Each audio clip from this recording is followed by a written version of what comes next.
J'ai pas dormi cette nuit. J'ai pas dormi, j'ai eu une insomnie fertile.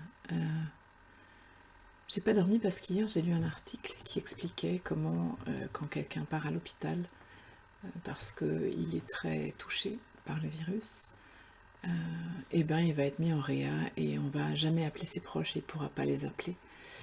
Et le seul coup de fil qu'il y aura, c'est pour la sortie. Quelle que soit la sortie. Et ça m'a tellement agitée, cette idée-là.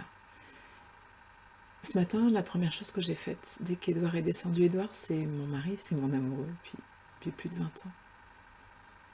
Je lui ai demandé si on pouvait avoir un échange, un dialogue, et on a exploré ensemble tous les deux, si je devais partir demain, ce que je voudrais que tu saches. Alors on a pleuré évidemment, c'était très intense. J'ai eu tellement de cadeaux.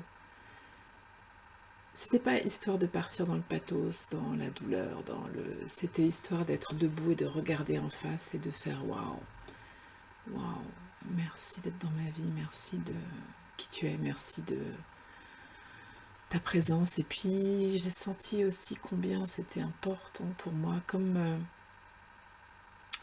si j'avais un laser et que je voulais effacer des mauvais tatouages.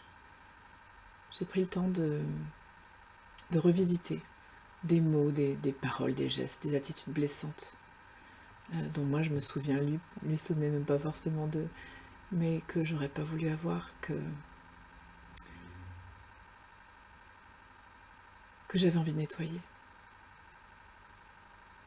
Et c'était un des échanges les plus intenses qu'on ait eu depuis des années. C'était tellement bon, tellement nourrissant. Ça nous a donné l'idée de le faire avec nos enfants.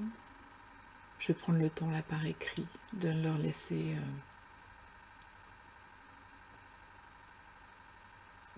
un témoignage, l'idée de leur lumière, l'idée de toute cette confiance que j'ai en eux, de la merveille qu'ils sont, des messages que j'ai envie de leur transmettre, et puis pareil, ce petit laser là, effacer quelques cicatrices que en tant que maman je leur aurais fait, en disant ou en disant pas, en faisant ou en faisant pas des choses avec eux.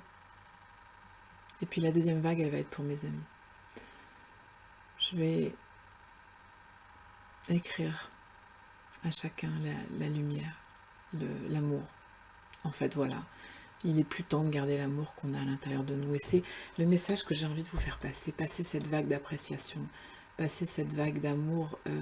Ça suffit de garder à l'intérieur de soi le plus beau. Ça nous donne une bonne occasion de le sortir et puis de dessiner une nouvelle culture. Une culture où on s'aime, on a le droit de s'aimer, on a le droit de se le dire. On a le droit de sentir tout ce qu'on sent quand on se le dit. On a quand même souvent plus facile à dire nos critiques, nos reproches, notre colère. C'est le moment d'inverser la tendance.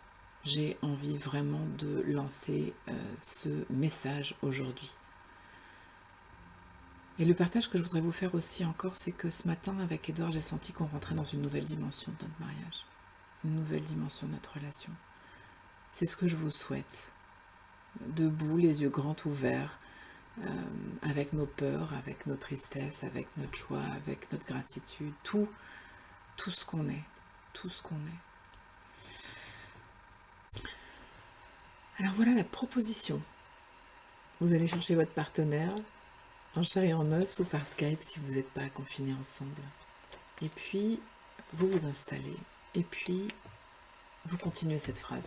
Tu sais, si je devais partir demain, ou si tu devais partir demain, ce que je voudrais vraiment que tu saches, c'est... Et vous ouvrez votre cœur. Il y en a tellement plein dans le cœur. Voilà. Ce que j'imagine, c'est que ça nous fait commencer à vivre comme si on allait mourir demain.